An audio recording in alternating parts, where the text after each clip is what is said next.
ഇതാ നിങ്ങള് ഗൾഫിൽ നിന്ന് ഇതിലൊക്കെ ഇപ്പൊ കുർക്കോളിന്റെ വിജയം അതിലൊരു ആഘോഷ ഉദ്ദേശത്തോടൊക്കെ വന്നെന്ന് പറഞ്ഞു.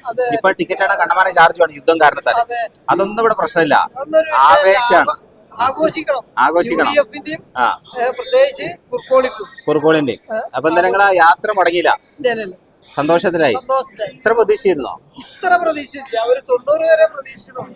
90 പോകുന്ന കോലാണ്. അപ്പൊ ഇരട്ടി മധുരാണെന്ന്. അപ്പൊ ഗൾഫിൽ നിങ്ങടെ വന്നത് സന്തോഷമായി.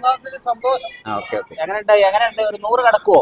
100 കടക്കാനും സാധ്യത കാണുന്നുണ്ട്. 100 കടക്കാനുള്ള സാധ്യത കാണുന്നുണ്ട്. കുർക്കോളി ഏകദേശം എത്ര ലീഡ് വരുന്നതായിട്ട്?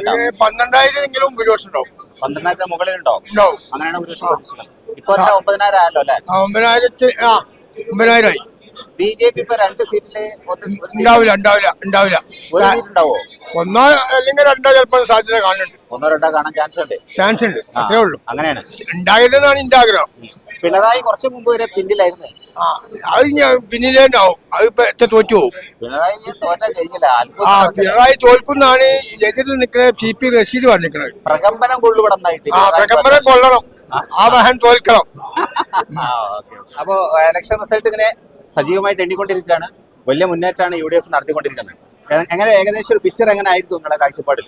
UDF അധികാരത്തിൽ വരും. സംശയമൊന്നുമില്ല. ഈ സംശയത്തിന് പ്രസക്തി ഇല്ല. 100 കടക്കോ? 100 കാണുന്നത്. സെഞ്ചുറി അടിക്കുന്ന. അപ്പൊ നമ്മള് സംസുഖാന്റെ വീട്ടിലാണല്ലേ? ഇവിടെ എപ്പോഴെത്തിയ? ഇവിടെ കാലത്തെത്തി. സംസുഖൊക്കെ പാണക്കാട് പോയിന്നുണ്ടല്ലേ? ഇവിടെ കണ്ണമ്മൻ ആളുണ്ടായിരുന്നു ഞാൻ അറിഞ്ഞു രാവിലെ. അപ്പൊ അവര് നല്ലൊരു ടീമാണ്ട് പോയി. ആയിക്കോട്ടെ. ഓക്കെ സന്തോഷം.